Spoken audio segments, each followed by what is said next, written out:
오늘은 마가복음 11장 11절에서 14절까지 말씀 묵상합니다. 11장 11절에서 14절 말씀 읽습니다. 예수께서 예루살렘에 이르러 성전에 들어가서 모든 것을 둘러보시고 때가 이미 저물매 12 제자를 데리시고 베다니에 나가시니라. 이튿날 그들이 베다니에서 나왔을 때 예수께서 시장하신지라 멀리서 잎사귀 있는 한 무화과 나무를 보시고 그 나무에 무엇이 있을까 하여 가셨더니 가서 보신즉 잎사귀 외에 아무것도 없더라. 이는 무화과의 때가 아님이라. 예수께서 나무에게 말씀하여 이르시되 이제부터 영원토록 사람이 내게서 열매를 따먹지 못하리라 하시니 제자들이 이를 듣더라 하면 열매 없는 무화과 나무에 대한 저주. 이것은 곧 이스라엘에 대한 미래에 일어날 일에 대한 예수님의 예언의 말씀이기도 하죠. 스가랴 9장 9절에 그리스도가 나귀를 타고 예루살렘에 입성하실 것이다 라는 말씀, 예수님께서 그대로 나귀를 타고 예루살렘에 들어가심으로써 그 예언의 말씀을 성취하셨습니다. 나귀를 타고 예루살렘에 입성하시는 그리스도의 모습, 그것은 겸손의 왕이시고 참된 평화의 왕으로 오신 그리스도를 잘 보여주고 있습니다.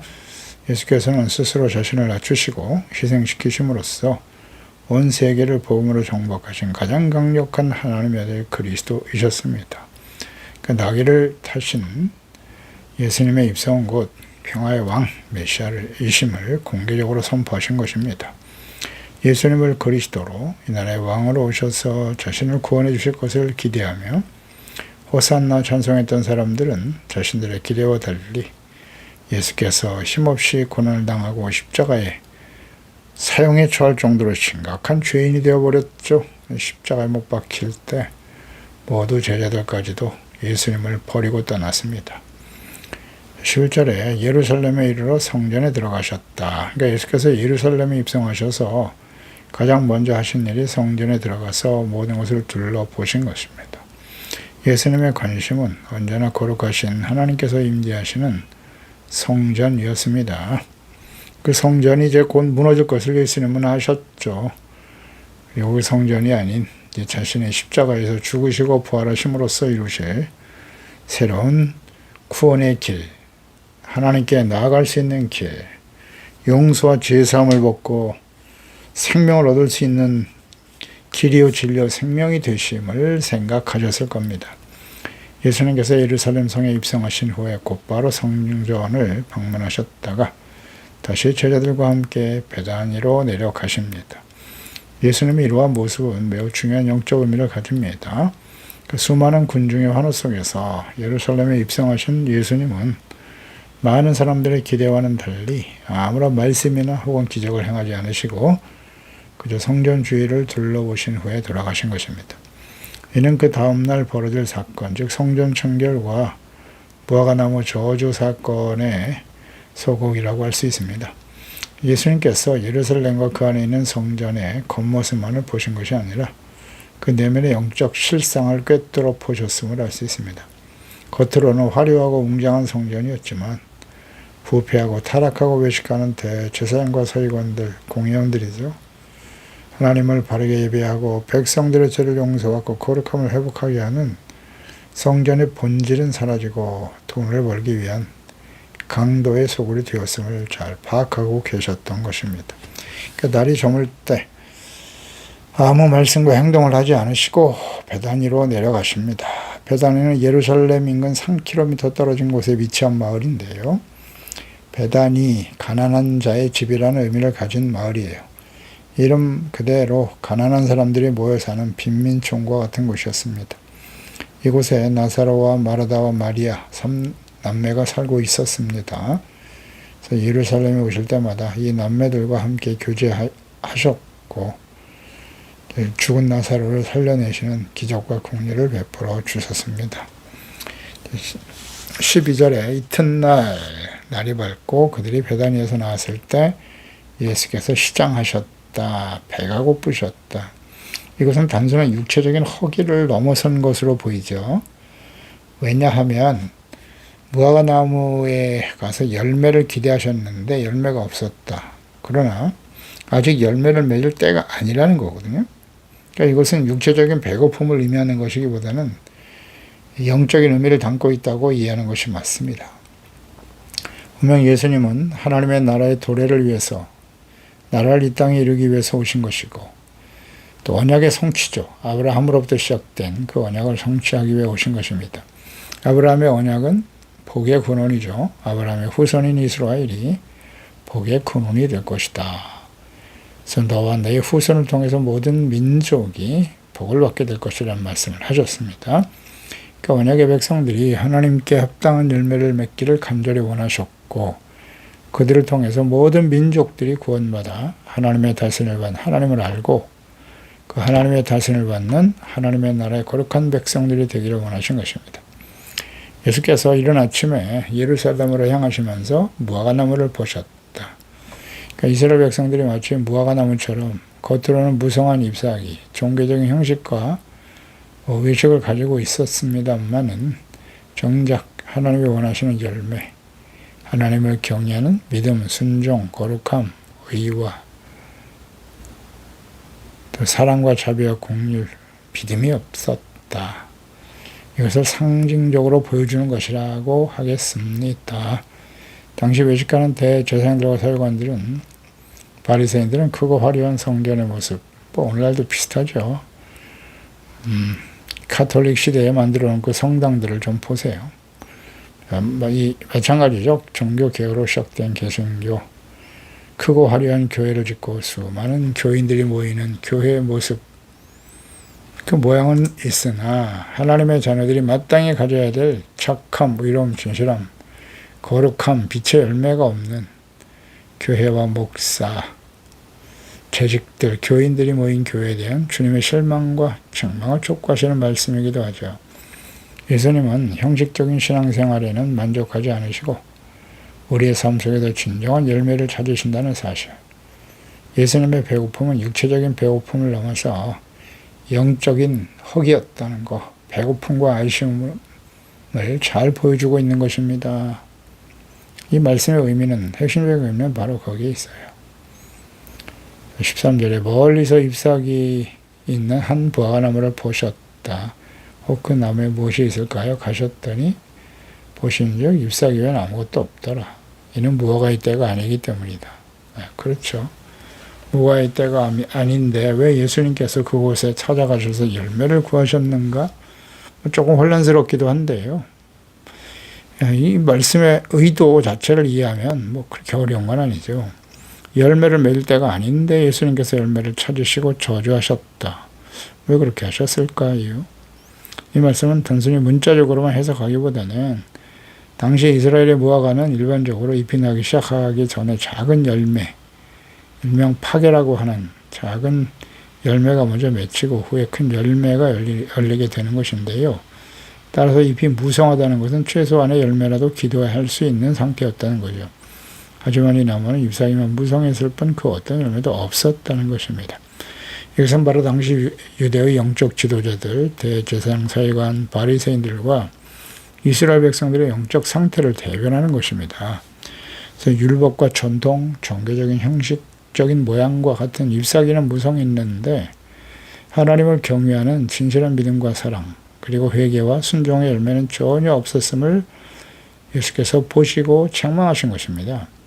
이는 모든 시대의 하나님의 자녀들, 특히 마지막 때를 살아가는 이 시대의 교회와 목사와 재직들, 교인들에게 형식적인, 위선적인 모습에 치중하며 정작 중요한 영적인 열매, 성령의 열매와 빛의 열매를 맺지 못하는 길가, 돌밭, 가시떨기와 같은 마음을 가진 교인들, 경건의 모양은 있는데 경건의 능력을 부인하며 살아가는 이방인들과 같은 모습으로 살아가는 그리스도인들의 모습을 잘 나타내 보여주고 있는 것입니다.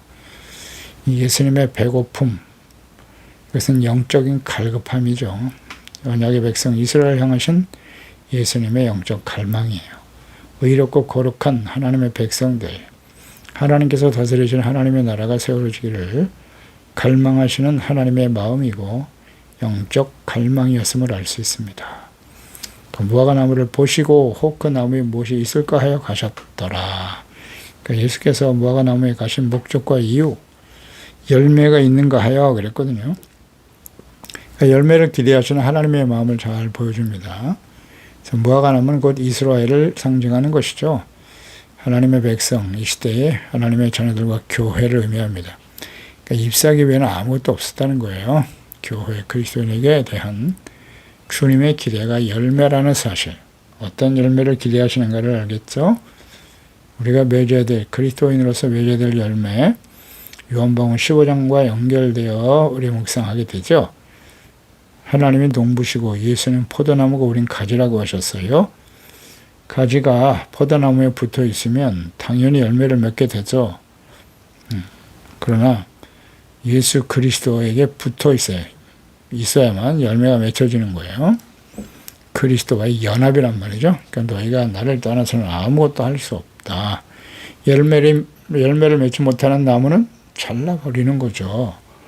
전지를 해서 더 많은 열매를 맺게 하시는 것이다. 농부가 마땅히 해야 하는 일인데, 예수님과 우리가 연합되어 하나 되어질 때 내 말이 너희 안에 거하고 너희가 내 안에 거하면, 분명히 정리하셨죠?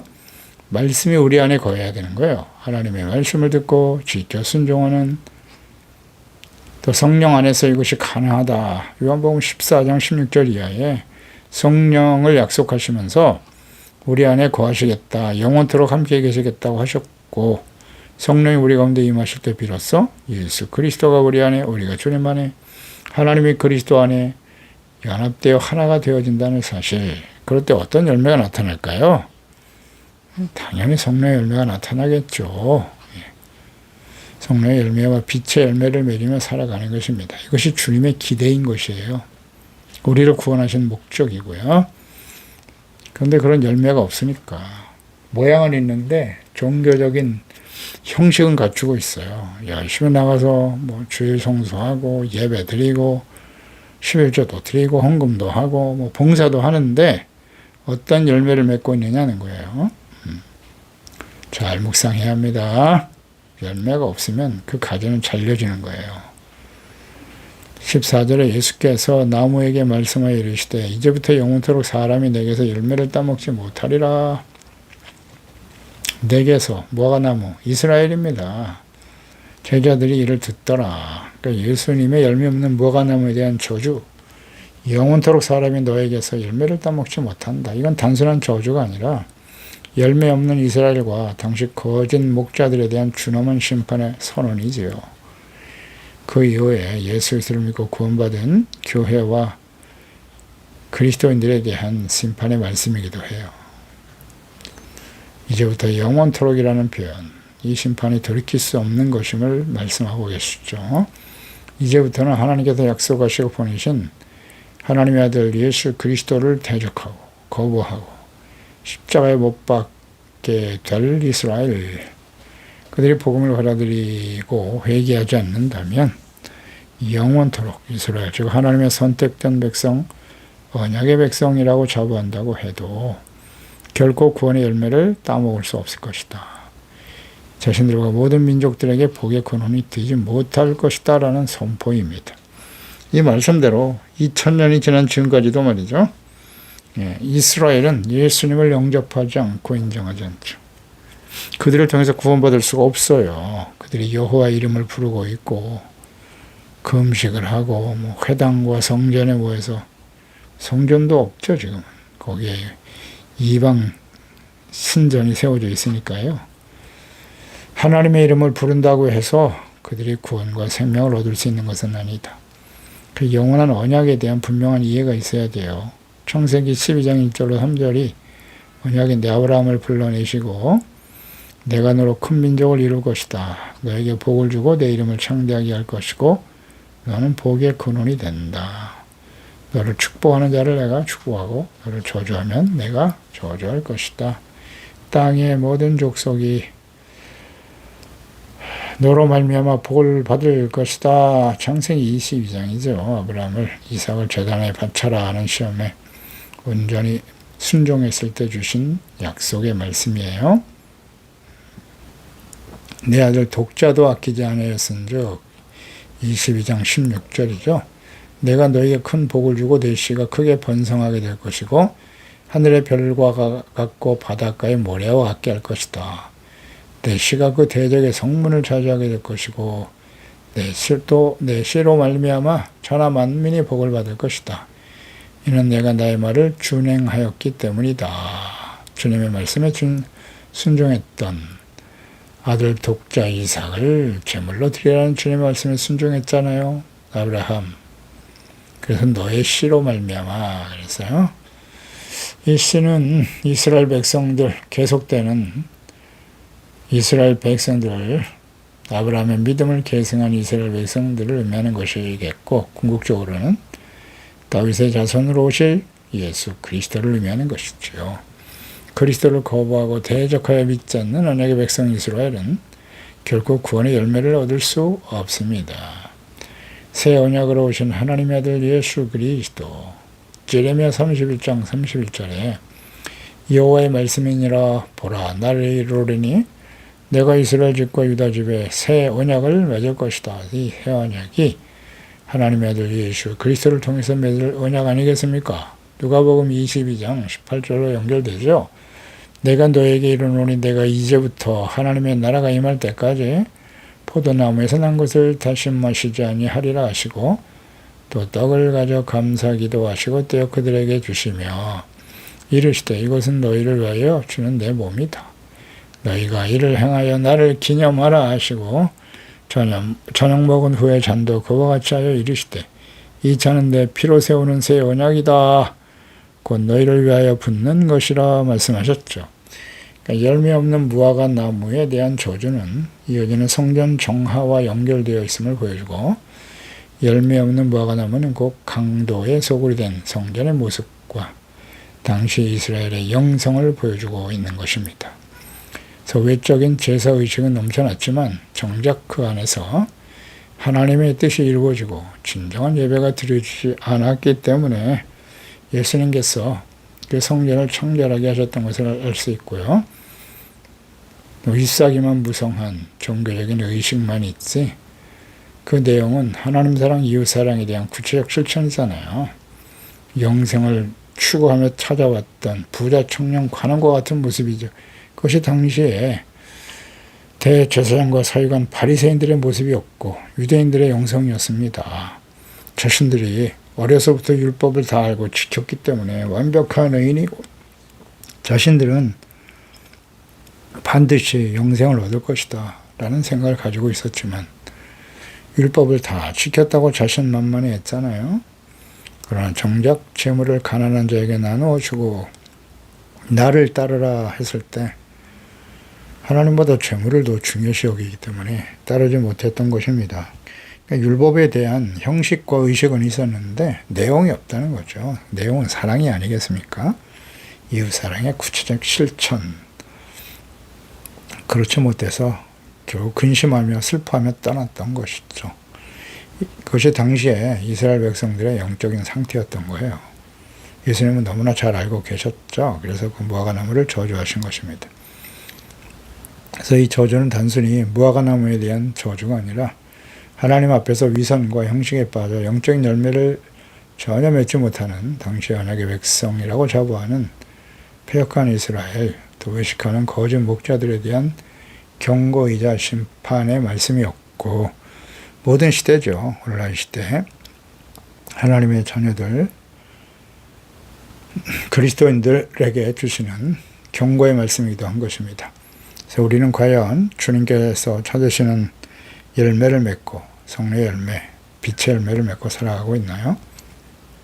우리의 신앙은 겉모습만 무성한 잎사귀에 불과한가, 아니면 진정한 삶의 변화와 순종의 열매를 맺고 있는가? 하나님 사랑, 이웃 사랑의 구체적인 열매죠. 그래서 우리의 삶과 우리의 믿음을 점검하게 하는 강력한 주님의 말씀에 귀를 기울여야 할 것입니다. 기도하겠습니다. 하나님 아버지, 오늘도 주의 말씀을 묵상합니다. 예수님께서 성전에 올라가셨다가 무화과나무를 보시고, 열매 없는 무화과나무를 보시고 저주하며 다시는 너희가 열매를 맺지 못할 것이다 라는 말씀을 하셨습니다.